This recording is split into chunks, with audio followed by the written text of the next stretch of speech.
शक्तिरूपेण संस्थिता नमस्तस्यै नमस्तस्यै नमस्तस्यै नमो नमः। या देवी सर्वभूतेषु विद्यारूपेण संस्थिता नमस्तस्यै नमस्तस्यै नमस्तस्यै नमो नमः। या देवी सर्वभूतेषु शान्तिरूपेण संस्थिता नमस्तस्यै नमस्तस्यै नमस्तस्यै नमो नमः। नमस्तस्यै नमस्तस्यै नमस्तस्यै नमो नमः।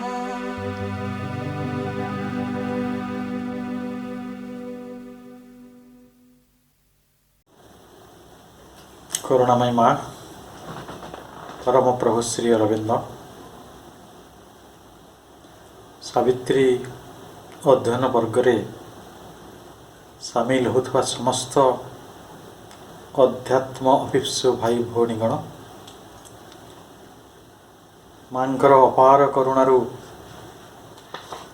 आमे सावित्री को धारावाहिक भाव एवं एक स्वतंत्र ढंगरे पढ़िबार सुजोग पाउछंती। आमे प्रत्येक सर्ग कैंटो गुड़िकर पुंखानुपुंख आलोचना सहित धाड़ी धाड़ी शब्दार्थ सहित पढ़िबार गोटे सुजोग पाउछु। आमे गत थर जहाँ पढ़ी ताहा थिला बुक 1 कैंटो 1 रो एक प्रकार समाप्ति जो थी आम पढ़ी जे सत्यवान हेले पृथ्वीर आत्मपुरुष यही मरणशील पृथ्वी को रक्षा करने मृत्यु हाथरू ताको उद्धार करने सावित्री आसीछंती एवं जे सत्यवानंकर मृत्यु सहित केवल सत्यवानंकर जीवन संपर्कित नुहे परं पृथ्वीर जीवन संपर्कित। जदि सावित्री सत्यवान को उद्धार करि पारंती तांको प्रेमर पराकाष्ठा प्रतिष्ठा हुए एवं मृत्यु जदि निजको एक प्रकार यही पृथ्वीर नियति भितर अपसरी जाए तेबे हुए तो मनीष जाति पाई एक संभावनार विराट स्वर्ण द्वार खोलीजिव। एवं श्री अरविंद कही दिस वाज द डे ये हूँ से दिन जिते बड़े आम पढ़ुले सिम्बलडन से दिव्य उषाटीर कथा से प्रतीक उषाटीर कथा जो उषारे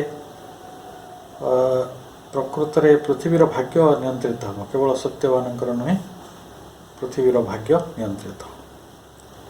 वर्तमान आम द्वितीय सर्ग अर्थात कैंटो 2 जोटा दि इश्यू जहाँ आम मूल समस्या बोली कहीपर ता मध्य प्रवेश करुछंती। प्रकृत में आमको प्रथम बुझा हम जे श्री अरविंद केउटाकू मूल समस्या बोली अभिहित करुछंती।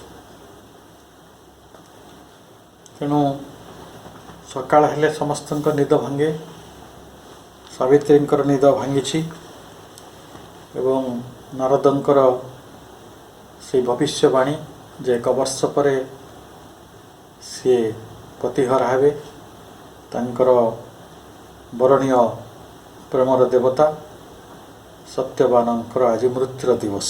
तेणु मृत्यु उपर विजय लाभ होब कि नहीं से जानती नहीं किंतु तांकर तपस्या ऐकांतिक नीरव अति आंतरिक एवं अति गभीर ତେଣୁ ଆଜି ତପସ୍ୟାର ସିଦ୍ଧି ହେବ କି ନାହିଁ ଯଦି ଜଣା ନାହିଁ, ତାହେଲେ ଯେତେବେଳେ ସେ ସକାଳୁ ନିଦରୁ ଉଠୁଛନ୍ତି ସେ ନିଜ ଭିତରେ ଏକ ଅଜ୍ଞାତ ବ୍ୟଥାକୁ ଅନୁଭବ କରୁଛନ୍ତି। ସମସ୍ତଙ୍କ ପାଇଁ ସେ କଥା ଘଟିପାରେ। ଆପଣ ସେଇ ଭୂମିରେ ସେଇ ମୁହୂର୍ତ୍ତରେ ନିଜକୁ ସାମିଲ କରିନିଅନ୍ତୁ। ଆପଣ ଦେଖିବେ ଯଦି ଆଜି ଆପଣଙ୍କ ଜୀବନରେ ସବୁଠାରୁ ବଡ଼ ବିପଦଟି ଘଟିବାକୁ ଅଛି, ଆଉ ସେଇଟା ଆପଣ ଜାଣିଛନ୍ତି, ଯେଉଁଟା ଶ୍ରୀ ଅରବିନ୍ଦ କହୁଥିଲେ ପ୍ରି ସାଇନ୍ସ, ପ୍ରି ନଲେଜ, ପୂର୍ବ ଜ୍ଞାନ, ସେ କଥାରେ ସେ ଜାଣିଛନ୍ତି ନିଶ୍ଚିତ ଘଟିବ। ତେଣୁ ନିଜ ଭିତରେ ଏକ ବ୍ୟଥାକୁ ସେ ଅନୁଭବ କରୁଛନ୍ତି, ଯେଉଁ ବ୍ୟଥାଟି ବହୁତ ଅଜଣା, ବହୁତ କରୁଣ ମଧ୍ୟ, ବହୁତ ଦାରୁଣ ମଧ୍ୟ। ସେଇ ବ୍ୟଥାଟି ବ୍ୟକ୍ତିଗତ ଭାବରେ ସିଏ ଗ୍ରହଣ କରିନାହାନ୍ତି, ସେଇଟା ହେଉଛି ବିଶ୍ୱର ବେଦନା। ମରଣଶୀଳ ମଣିଷ ଏଇ ଯେଉଁ କ୍ଷଣସ୍ଥାୟୀ ସଂସାର, ତା ଭିତରେ କିଛି ସ୍ଥାୟିତ୍ୱ ନାହିଁ, ତାର କିଛି ଅମରତ୍ୱ ନାହିଁ, ତ ତାକୁ ସତ୍ୟ ପରି ଲାଗୁନାହିଁ। ଯାହା ସତ୍ୟ ଅଥଚ ସେ ସତ୍ୟ ପରି ଲାଗୁନାହିଁ, ଏଇଗୁଡ଼ା ତ ସମସ୍ୟା। ତ ଯେତେବେଳେ ସେ ବେଦନାଟିକୁ ସେ ଅନୁଭବ କରୁଛନ୍ତି, ସିଏ କବି ସେଇଠି କହୁଛନ୍ତି ସେଇ ବେଦନାଟି ସମ୍ପର୍କରେ ଯଦି ସବୁ ମଣିଷ ପ୍ରକୃତରେ ପରିଚିତ ହୋଇପାରନ୍ତେ, ତାହେଲେ ମୃତ୍ୟୁ ଉପରେ ବିଜୟ ସହଜ ହୁଅନ୍ତା। କାରଣ ଆମମାନେ ଆମର ବ୍ୟକ୍ତିଗତ ଜୀବନର ସୁଖ ଦୁଃଖ, ଆମ ପାରିବାରିକ ଜୀବନର ହାନି ଲାଭ, ଆମ ଚାରିକଡ଼ର ଯେଉଁ ମାନସିକ ଗୋଟେ ଜୀବନ ବଞ୍ଚିବା ଭିତରେ, ପ୍ରାଣିକ ଜୀବନ ବଞ୍ଚିବା ଭିତରେ ଆମେ ଏତେ ବ୍ୟସ୍ତ ଯେ ଆମର ସାମୂହିକ ଚେତନାକୁ ପରିବ୍ୟାପ୍ତ କରି, ପରିବର୍ଦ୍ଧିତ କରି, ଗଭୀର କରି ଆମେ ତାକୁ ଏକ ବିଶ୍ୱ ଚେତନାରେ ପରିଣତ କରିବା ଏବଂ ସେହି ବିଶ୍ୱ ଚେତନା ଭିତରେ ବିଶ୍ୱ ବେଦନା ପ୍ରତିଫଳିତ ହେବ, ଏ କଥାଟି ସମ୍ଭବ ହୋଇପାରୁନି। ତାହା ହିଁ ମଧ୍ୟ ଏକ ସମସ୍ୟା। ତେଣୁ ଯେତେବେଳେ ସାବିତ୍ରୀ ସେଇ ବ୍ୟଥାଟିକୁ ଅନୁଭବ କରୁଛନ୍ତି, ସେ ଦେଖୁଛନ୍ତି ଏ ବ୍ୟଥାଟା ବହୁ ଦିନରୁ ରହିଛି। କାରଣ ମୃତ୍ୟୁ ତ ଆଜିର ନୁହେଁ ନା, ହଜାର ହଜାର ବର୍ଷ ଧରି ଯେଉଁ ଦିନ ଠାରୁ ଏଇ ପୃଥିବୀର ଅସ୍ତିତ୍ୱ ହୋଇଛି, ଜଗତର ଅସ୍ତିତ୍ୱ ହୋଇଛି, ସେଦିନରୁ ସେ ଦୁଃଖଟି ରହିଛି। ଆଉ ସେ ଲକ୍ଷ୍ୟ କରୁଛନ୍ତି ଯେଉଁ ପରମ ପ୍ରେମ, ଆମ ସମସ୍ତଙ୍କ ଭିତରେ ମାନୁଷୀ ପ୍ରେମ ହୋଇକି ଯାହା ରହିଛି, ସେଇଟା ହିଁ ପରମ ପ୍ରେମର ଅନୁରୂପ ତାର। ଏବଂ ସେଇ ପରମ ପ୍ରେମ ଏଇଠି ମୃତ୍ୟୁ କବଳିତ, ତାହା ହିଁ ସମସ୍ୟା। ତେଣୁ ଆମକୁ ସମସ୍ୟା ଯଦି ବୁଝିବାକୁ ଅଛି, ତାହେଲେ ମଣିଷ ବିଶ୍ୱ ଚେତନାର ଅଧିକାରୀ ହୋଇପାରୁନାହିଁ, ତେଣୁ ସେ ବିଶ୍ୱବେଦନ ହୋଇପାରୁନାହିଁ। ତେଣୁ ମୃତ୍ୟୁ କବଳିତ ସଂସାରର ଯେଉଁ ବାସ୍ତବିକତା, ତା ନିଜ ଜୀବନର ସ୍ଥାୟିତ୍ୱ ବା ଅମରତ୍ୱଟିକୁ ଦେଖିପାରୁନାହିଁ। ସେ କେବଳ ଗୋଟିଏ ଅହଂମନ୍ୟ, ଗୋଟିଏ ଅଜ୍ଞାନ ପ୍ରସୂତ ଜୀବନ ବଞ୍ଚୁଛି, ଯାହା ବିଷୟରେ ଆମେ ଆଗରୁ ବହୁତ ଥର ଆଲୋଚନା କରିଛନ୍ତି। ଯେ ଜାହାଜ ବୁଡ଼ିବାକୁ ଯାଉଥିବ, ଅଥଚ କିଛି ଲୋକ ଗୀତ ଗାଉଥିବେ, ଅଥଚ କିଛି ଲୋକ ନିଜ ଭିତରେ ସଂଘର୍ଷ କରୁଥିବେ, ହୁଏତ ସେମାନେ ଅନ୍ୟ କଥା ଭାବୁଥିବେ, ଜାହାଜ ବୁଡ଼ିଯିବାର କଥାଟି ସେମାନେ ଭାବୁନଥିବେ। এই ସମଗ୍ର ପୃଥିବୀଟାକୁ ଯଦି ଆମେ ଗୋଟେ ଜାହାଜ ମନେ କରୁ, ତାହେଲେ ଆମ ପରିସ୍ଥିତି ପାଖାପାଖି ସେଇଆ ଯେ ଏଇ ମୃତ୍ୟୁରେ ଏଇ ସଂସାର କବଳିତ ହୋଇକି ଅଛି। ଯେ ଆଜି ଅଛି ସେ କାଲି ପଦେ କଥା କହିବାକୁ ନାହିଁ, ସେ ଟିକେ ହସିବାକୁ ନାହିଁ, ସେ ଟିକେ ସୂର୍ଯ୍ୟୋଦୟ ଦେଖିବାକୁ ନାହିଁ, ସେ ପ୍ରଜାପତି ଉଡ଼ୁଥିବାର ଦେଖିପାରିବନି। ତେଣୁ ଏଇ ଯେଉଁ ମଣିଷଟି ଯୁଗ ଯୁଗ ଧରି ତାର ମହାଭାଗ୍ୟରୁ ବଞ୍ଚିତ ହେଉଛି, ତ ତାର ଜିଜିବିଷା ସତ୍ତ୍ୱେ, ବଞ୍ଚି ରହିବାର ସକଳ ପ୍ରଚେଷ୍ଟା ସତ୍ତ୍ୱେ, ବଞ୍ଚି ରହିବା ପାଇଁ ତା ଭିତରେ ଅନନ୍ତ ସ୍ୱପ୍ନ ରହିଥିବା ସତ୍ତ୍ୱେ, ବଞ୍ଚି ରହିବା ପାଇଁ ତା ପାଖରେ ଯଥେଷ୍ଟ କଳ୍ପନା ରହିଥିବା ସତ୍ତ୍ୱେ, ସେ କେତେ ପରିକଳ୍ପନା କରେ ବଞ୍ଚି ରହିବାକୁ, କେତେ ଯତ୍ନରେ ସେ ଘର ତିଆରି କରେ, କେତେ ଯତ୍ନରେ ସିଏ ତାର ସମ୍ପର୍କ ଗୁଡ଼ିକୁ ପ୍ରକୃତରେ ସ୍ଥାପିତ କରେ, କେତେ କଷ୍ଟରେ ତାର ପୁଅ ଝିଅମାନଙ୍କୁ ସେ ମଣିଷ କରେ, କିନ୍ତୁ ଶେଷରେ ଗୋଟେ ବାର୍ଦ୍ଧକ୍ୟଗ୍ରସ୍ତ ଜରାଗ୍ରସ୍ତ ହୋଇକି ଶେଷରେ ତାକୁ ଅତି ଅସହାୟ ଭାବରେ ବିଦାୟ ନେବାକୁ ପଡ଼େ। ଏଇ ମୃତ୍ୟୁ କବଳିତ ଜଗତର ଦୁଃଖଟାକୁ ସେ ଅନୁଭବ କରୁଛନ୍ତି। ଆଉ ସବୁଠାରୁ ବେଶୀ ଦୁଃଖ ଅନୁଭବ କରୁଛନ୍ତି ଯେ ଯେତେବେଳେ ପ୍ରେମ ହାରିଯାଉଛି, ପରାଜିତ ହେଉଛି। ଏଇଟା ହେଉଛି ସମସ୍ୟା। ତେଣୁ ଆମେ ଗତ ଥର ପଢ଼ିଥିଲେ ଯେ 3ଟି ଦେବତା, ସେମାନେ ବିବାଦୀୟ, ପୃଥିବୀ, ପ୍ରେମ ଆଉ ଅପବିଧି। ତେଣୁ ଏଇ ଯେଉଁ 3 ଜଣ ବିବାଦୀୟ ମଲ୍ଲଯୁଦ୍ଧା ଭଳି ସେମାନେ ପରସ୍ପରର ଯୁଦ୍ଧରେ ଚିରକାଳ ଧରି ବ୍ୟାପୃତ, ପରସ୍ପରର ସେମାନେ ହେଲେ ପ୍ରତିପକ୍ଷ, ସେମାନେ ପରସ୍ପରର ବିରୋଧୀ, ଜଣେ ଜଣକୁ ସହିପାରୁନାହିଁ। ତେଣୁ ସାବିତ୍ରୀଙ୍କ ଭିତରେ କଥା ଘଟୁଛି, କାରଣ ସେ ହେଲେ ବିଶ୍ୱଚେତନାର ଅଧିଷ୍ଠାତ୍ରୀ ଦେବୀ।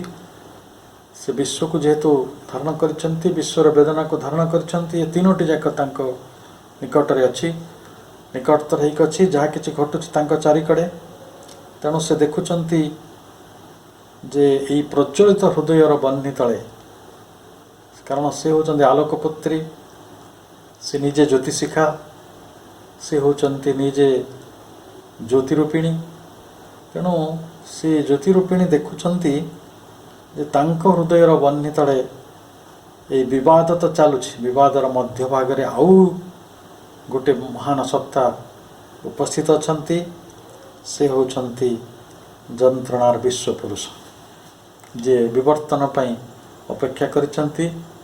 ଏଇମାନଙ୍କର ବିବାଦ ଭିତରେ, ଏଇମାନଙ୍କର ବିବାଦର ସଙ୍ଗତି ଯେତେବେଳେ ଆସିବ, ଏଇମାନଙ୍କର ବିବାଦ ଯେତେବେଳେ ସରିଯିବ, ଯେତେବେଳେ ପ୍ରକୃତରେ ସମସ୍ତେ ନିଜ ନିଜ ସ୍ଥାନରେ ରହିବେ ବିବାଦ ନ କରିକି, ସେତେବେଳେ ଏଇ ବିଶ୍ୱପୁରୁଷ କ'ଣ ହେବେ ନା ତାଙ୍କର ଯେଉଁ ଲକ୍ଷ୍ୟ ନେଇ ସେ ଆସିଛନ୍ତି ସେଇ କଥାଟିର ପ୍ରକୃତରେ ଗୋଟେ ସିଦ୍ଧି ଆସିବ। ତ ସେ ବିଶ୍ୱପୁରୁଷ କ'ଣ, ମାନେ ସୁପର କନସିଏଣ୍ଟ, ଯିଏ ପରମ ଚେତନା। ସେ ପରମ ଚେତନା ଆସି କେଉଁଠି ଖସି ପଡ଼ିଛନ୍ତି? ଜଡ଼ ଭିତରେ, ମ୍ୟାଟର ସ୍କ୍ରିପ୍ଟରେ। ସେ ଜଡ଼ ଭିତରେ ହଜି ଯାଇଛନ୍ତି। କେଉଁ ପ୍ରୋସେସ୍ରେ ନା ଯେଉଁ ପ୍ରୋସେସ୍ରେ ଗୋଟେ ପ୍ରକାର ଇଭଲ୍ୟୁସନ୍ ହେଉଛି, ଉଦ୍ବର୍ତ୍ତନ ହେଉଛି, ତ ସେଇ ପ୍ରୋସେସ୍ ଭିତରେ ଗୋଟେ ଅନୁବର୍ତ୍ତନ, ଗୋଟେ ଇନଭଲ୍ୟୁସନ୍, ନିବର୍ତ୍ତନ ଘଟିଛି। ଏବଂ ବିଶ୍ୱ ଚେତନା ଆସିକି ଜଡ଼ ଚେତନାରେ ପ୍ରବିଷ୍ଟ ହେଇଛନ୍ତି। ଏଇଟା ହିଁ ସମସ୍ୟା। ତେଣୁ ଯେତେବେଳେ ତାଙ୍କ ଭିତରେ, କିନ୍ତୁ ସେଇ ଜଡ଼ ଭିତରେ ଗୋଟେ ଅଭିପ୍ସା ଅଛି, ପ୍ରଜ୍ୱଳିତ ହେବାର, ନିଜକୁ ଆତ୍ମପ୍ରକାଶ କରିବାର, ଅଭିବ୍ୟକ୍ତି ଦେବାର।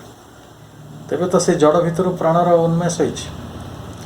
ତେଣୁ ବର୍ତ୍ତମାନ ବିବର୍ତ୍ତନ ପ୍ରକ୍ରିୟା ଦେଇ ସେ ପ୍ରାଣ ମନସ୍ତରକୁ ଆସିପାରିଛନ୍ତି। ଏବଂ ଏ ସବୁ ପ୍ରକ୍ରିୟା ଭିତରେ ତାଙ୍କର ମୂଳ ସ୍ୱରୂପ ଭିତରକୁ, ତାଙ୍କ ମୂଳ ସ୍ୱରୂପ ହେଲା ପରମ ଚେତନା, ତା ଭିତରକୁ ସେ ଫେରିବା ପାଇଁ ପ୍ରବଳ ଭାବରେ ଚାହୁଁଛନ୍ତି। କିନ୍ତୁ ସେଇ ଚାହିଁବାଟି ଫଳପ୍ରଦ ହୋଇପାରୁନାହିଁ, ଏଇଥିପାଇଁ ଯେ ମଝିରେ ନିଶ୍ଚେତନାଟି ତାଙ୍କୁ ପଥ ଓଗାଳିକି ଛିଡ଼ା ହେଉଛି। ତ ଏଇ ଯେଉଁ ଯନ୍ତ୍ରଣା, ନିଜେ ନିଜର ଶତ୍ରୁ ହେଇଯିବା, ଗୋଟିଏ ଆଲୋକ ଯଦି ଛାଇର ଶତ୍ରୁ ହେଇଯିବ, କାରଣ ଆଲୋକ ଆସିବ ମାନେ ଛାଇଟା ଆସିବ। when there is light there is a shadow and also there is a darkness। ତ ସେଇଭଳି ଯେତେବେଳେ ଅଧିଚେତନା ସେଇ ଜଡ଼ର ନିଶ୍ଚେତନା ଭିତରକୁ ପ୍ରବେଶ କଲେ, ସେଇ ନିଶ୍ଚେତନା ହିଁ ତାଙ୍କୁ ସହଯୋଗ କରିବା ପରିବର୍ତ୍ତେ ଆଜି ପଥ ଓଗାଳିକି ଛିଡ଼ା ହେଇଛି। କେମିତି କ'ଣ ମଣିଷ ଭିତରେ ସେଇ ଜଡ଼ ଚେତନାଟି ରହିଛି। ଆଉ ଏହା ହିଁ ଗୋଟେ ସମସ୍ୟା। ଯୁଗ ଯୁଗ ଧରି ମନୁଷ୍ୟ ଯନ୍ତ୍ରଣା ଜର୍ଜରିତ ହେବା, ସଂସାର ଜର୍ଜରିତ ହେବା ଦୁଃଖରେ, ଇଏ ହେଉଛି ତା'ର ପ୍ରମୁଖ କାରଣ। ତେଣୁ ଏଇ ଯେଉଁ ଯୁଗ ଯୁଗର ଅସନ୍ତୋଷ ତାଙ୍କ ଭିତରେ, ସେଇଟା ତାଙ୍କୁ ମାନେ କେମିତି ବୁଝେଇ ହେବ? ଏପରି ଗୋଟେ ରୋଗୀ ଅଛି ଯେ ବର୍ଷ ବର୍ଷ ଧରି କଷ୍ଟ ପାଉଛନ୍ତି, ସେ ବିଛଣାରୁ ଉଠୁନାହାନ୍ତି। ସେ ଯୁଗ ଯୁଗ ଧରି ବା ବହୁ ବର୍ଷ ଧରି ଦୁଃଖ ଭୋଗ କରିଥିବା ଜଣେ ମଣିଷ ଯେଭଳି କ୍ଳାନ୍ତ ହେଇଯାଏ, ଅବସନ୍ନ ହେଇଯାଏ, ଅସହାୟ ହେଇଯାଏ, ସେଇଭଳି ବାରମ୍ବାର ପରାଭୂତ ହୋଇଥିବା ପରମ ପ୍ରେମ, ବାରମ୍ବାର ନିଜକୁ ଆତ୍ମପ୍ରକାଶ କରିବାକୁ ଚାହୁଁଥିବା ସେଇ ପରମ ଚେତନା ଯେତେବେଳେ ନିଶ୍ଚେତନା ମଧ୍ୟରେ ବାଟ ପାଉନାହିଁ, ସେତେବେଳେ ସିଏ ନିରାଶ ଜର୍ଜରିତ ହେଇକି ସ୍ଥାଣୁ ପାଲଟି ହେଉଛନ୍ତି। ତାଙ୍କ ଭିତରେ ବି ଜଡ଼ତ୍ୱ ପ୍ରବେଶ କରିଯାଉଛି। ତାଙ୍କ ଆଶାଟି ନିରାଶାରେ ପରିଣତ ହେଉଛି। ସେଠି ଆଉ ଆଶାଟି ଆଶା ହେଇକି ରହୁନାହିଁ। ସେଇଟା ଆମ ସମସ୍ତଙ୍କର ଘଟେ। ଆପଣ ଗୋଟେ ଅନୁଷ୍ଠାନର ଦାୟିତ୍ୱରେ ଅଛନ୍ତି। ଆପଣଙ୍କର ସକଳ ଚେଷ୍ଟା ସତ୍ତ୍ୱେ, ଆପଣଙ୍କର ଗଭୀର ଆନ୍ତରିକତା ସତ୍ତ୍ୱେ ଆପଣ ଯେତେ ପ୍ରଚେଷ୍ଟା କରନ୍ତୁ ତାର ପରିସ୍ଥିତି ସୁଧୁରୁ ନାହିଁ, ବରଂ ଖରାପ ହେଇଯାଉଛି। ତ ସେତେବେଳେ ଆପଣ ଆହୁରି କିଛି ଚେଷ୍ଟା ତ ନିଶ୍ଚୟ କରିବେ, କିନ୍ତୁ ବେଳେବେଳେ ନିରାଶ ବି ଲାଗିବ। ତ ସେଇଟା ଦେଶରେ ବି ସେଇ କଥା ଘଟୁଛି। କୌଣସି ସରକାର କି କୌଣସି ରାଜନୈତିକ ଦଳ ଚାହାନ୍ତି ନାହିଁ ଦେଶର ପରିସ୍ଥିତି ଖରାପ ହେଇଯାଉ, କିନ୍ତୁ ପ୍ରକୃତିର ଯେଉଁ ଲୀଳା ରହିଛି, ଯେଉଁ ପ୍ରାକୃତିକ ସତ୍ୟ ରହିଛି, ତାହାର ପ୍ରଭାବରେ ଆମେ ସମସ୍ତେ ଆସୁଛୁ। ଏଇଟା ହେଉଛି ନିଶ୍ଚେତନାର ପ୍ରଭାବ। ତେଣୁ କିଏ କ'ଣ ଜାଣିଥିଲେ ଯେ ଏଭଳି ଗୋଟେ ବଡ଼ ରୋଗ ବର୍ତ୍ତମାନ ଯେମିତି ଆମେ କୋଭିଡ୍-19 ରୂପରେ ପାଉଛୁ, ସେମିତି ଗୋଟେ ପୃଥିବୀକୁ ଆସିବ ଓ ପୃଥିବୀର ସମସ୍ତ ଅର୍ଥନୀତି ଓ ବିକାଶକୁ ଜର୍ଜର କରିଦେଇ ଚାଲିଯିବ ଏବଂ ସମସ୍ତେ କେବଳ ବଞ୍ଚି ରହିବାଟା ହିଁ ସର୍ବଶ୍ରେଷ୍ଠ ଧନୀପଣ ବୋଲି ମନେ କରିବେ। ୟା ପରେ ଅଧିକ ଆଲୋଚନା କରାଯାଇପାରେ। ତା ଦ୍ୱାରା ମଣିଷ ଚେତନାର ଯୁଗାନ୍ତକାରୀ ପରିବର୍ତ୍ତନର ଏକ ସୁଯୋଗ ଆସିଛି। ମଣିଷ ସେ ସୁଯୋଗ ନେବ କି ନାହିଁ ମୁଁ ଜାଣିନାହିଁ, କିନ୍ତୁ ବଡ଼ କଥାଟି ହେଲା ଯୁଗ ଯୁଗ ଧରି ମଣିଷ ଏଇଟା ଭୋଗ କରୁଛି। ଏଇଟା ଆଜିର ସମସ୍ୟା ନୁହେଁ। ସବୁ ସମୟରେ ଦ ଲାଇଫ୍ ଇଜ୍ ଚ୍ୟାଲେଞ୍ଜଡ୍। ସବୁ ସମୟରେ ଜୀବନ ବିପଦର ସମ୍ମୁଖୀନ ହୁଏ। ଜୀବନରେ ଚାରିଆଡ଼େ ବିପଦ ଅଛି, କାହାର ନାହିଁ। ମୁଁ ଦେଖେ ଅଣ୍ଡାରୁ ଯେତେବେଳେ କୁକୁଡ଼ା ଛୁଆଟେ ଫୁଟେ, କୁକୁଡ଼ା ଛୁଆର ଶତ୍ରୁ ଗଣିବ, ସେ ତ କାହାରି କିଛି ଭୁଲ କରିନି। ସେଠି ସେ ଚିକ୍, ସେ ଖାଲି ଚିଁ ଚିଁ କରୁଛି। କେଡ଼େ ସୁନ୍ଦର ତାର ସେ ଶରୀର, ଆଉ କୁନି କୁନି ପରଗୁଡ଼ା ତା ଦେହରୁ ସବୁ ବାହାରୁଥାଏ। କେଡ଼େ ନିରୀହ ଆଖିରେ ସେ ଜଗତରେ ଦେଖେ। ପର ମୁହୂର୍ତ୍ତରେ ଦେଖିବେ ତାକୁ କୁଆ ଝାମ୍ପିକି ନେଇଯିବ, ଚିଲ ଝାମ୍ପିକି ନେଇଯିବ, ତାକୁ କୁକୁର ଖାଇଯିବ, ତାକୁ ବିଲେଇ ଖାଇଦେବ, ତାକୁ କେହି ବି ମାନେ ଏଣ୍ଡୁକ ପର୍ଯ୍ୟନ୍ତ ବି ତାକୁ ଖାଇବାକୁ ଚେଷ୍ଟା କରିବେ। ତେଣୁ ମୂଳ କଥା ହେଲା ଯେ ଶତ୍ରୁ ତାହେଲେ ସେ ତ କାହା ସହ ଶତ୍ରୁତା କରିନି, ତେଣୁ ସେ ଶତ୍ରୁ ତ କେଉଁଠୁ ଆସିଲେ? ତେଣୁ ଏଇ ଜଗତରେ ମୁଁ ଗତକାଲି ଗୋଟେ କାହାଣୀ ପଢ଼ୁଥିଲି, ମୋତେ ବଡ଼ ହସ ବି ଲାଗିଲା ଯେ କାଳେ ମାନେ ଦିନେ ପାର୍ବତୀ ଶିବଙ୍କୁ ଅମରତ୍ୱର କଥା ପଚାରିଲେ। ତ ସିଏ ଗୋଟେ ସର୍ତ୍ତ ରଖିଲେ ଯେ ମୋ କଥାଟି କେହି ଯେପରି ଜାଣିବେ ନାହିଁ, କେବଳ ତୁମେ ହିଁ ଜାଣିବ, ଆଉ ଏଇଟା ମୁଁ କାହାକୁ ସେୟାର କରିବାକୁ ଚାହୁଁନାହିଁ। ସେଇ ସମୟରେ ସେ ଡମ୍ବରୁ ବଜେଇଲେ, ଆଉ ଡମ୍ବରୁ ବଜେଇବାରୁ ସବୁ ଜୀବଜନ୍ତୁମାନେ ତାଙ୍କ ସ୍ଥାନ ଛାଡ଼ି ସବୁ ପଳେଇଲେ। ତାପରେ ସେ ଶିବ ପାର୍ବତୀଙ୍କୁ ଅମରତ୍ୱର କଥା କହୁଛନ୍ତି। ସେଇ ସମୟରେ ଗୋଟେ ଅଣ୍ଡା ଥିଲା, ସେଇ ଅଣ୍ଡାରେ ଗୋଟେ ଛୁଆ ଫୁଟୁଥିଲା, ଗୋଟେ ଶୁକ ପକ୍ଷୀର ଶୁଆର। ତ ସିଏ ତ ଫୁଟିଗଲା, ସିଏ କ'ଣ କଲା ନା ଶୁଣି ପକାଇଲା ଶିବ ପାର୍ବତୀଙ୍କର ଅମରତ୍ୱର କଥା। ଯେତେବେଳେ ଶିବଟା ପରେ ଜାଣିପାରିଲେ ଯେ ପୃଥିବୀର ଗୋଟେ ପ୍ରାଣୀ ଅମରତ୍ୱର କଥା ଜାଣିଲାଣି, ତାକୁ ମାରିବାକୁ ଗୋଡ଼େଇଲେ। ତେଣୁ ଏଇଭଳି କଥା ସବୁ ଅତୀତରେ ଅଛି। ଯିଏ ଅମରତ୍ୱର କଥା କହୁଛନ୍ତି ସିଏ ମାରିବାକୁ ଗୋଡ଼ଉଛନ୍ତି। ତ ଯାହା ବି ହଉ, ସେଥିରେ ଏଇ ଯେଉଁ କଠୋରତା ରହିଛି, ଏଇ ଯେଉଁ ନିର୍ବୋଧତା ସବୁ ରହିଛି, ତ ସେଥିପାଇଁ ବହୁ ସମୟରେ ଯିଏ ପ୍ରକୃତିର ବିଶ୍ୱବେଦନ, ଏ ପୃଥିବୀର ସମସ୍ୟାକୁ ନେଇ, ମଣିଷର ସମସ୍ୟାକୁ ନେଇ, ପ୍ରକୃତିର ସମସ୍ୟାକୁ ନେଇ ଯିଏ ପ୍ରକୃତରେ ଚିନ୍ତିତ, ସିଏ ହିଁ ଅଶ୍ରୁତର୍ପଣ କରନ୍ତି। ଆଉ ସତେ ଲାଗେ ଏଇ ଯେଉଁ 3 ଜଣ ଯୋଦ୍ଧା ଅଛନ୍ତି, ଏମାନେ ଗୋଟେ ସାଧକର ବା ସେମାନଙ୍କୁ ଯୁଦ୍ଧରୁ ନିବୃତ୍ତ କରି ପୃଥିବୀକୁ ରକ୍ଷା କରିବାକୁ ଚାହୁଁଥିବା ଗୋଟେ ବିରାଟ ସତ୍ତାର ସେମାନେ ଅଶ୍ରୁତର୍ପଣ ଦାବି ବି କରୁଛନ୍ତି। ଯେଉଁଥିପାଇଁ ସାବିତ୍ରୀ ସବୁବେଳେ ଅନୱେପ୍ଟ ଟିୟର୍ସ, କାନ୍ଦୁ ନଥିବା ଲୁହ, କୋହ ଭର୍ତ୍ତି ହେଇକି ଲୁହ ଭର୍ତ୍ତି ହେଇକି ମଣିଷର ହୃଦୟରେ ଥାଏ, ସେଇଟା ଝରିପାରେନି। ସେଇଭଳି ଝରିପାରୁନଥିବା ଲୁହ, ଅଝରା ଲୁହ ସବୁକୁ ସେ ଦାବି କରୁଛନ୍ତି। କାରଣ ସାବିତ୍ରୀ ହେଲେ ନିଜେ ସ୍ୱୟଂ ବିଶ୍ୱଜନନୀ।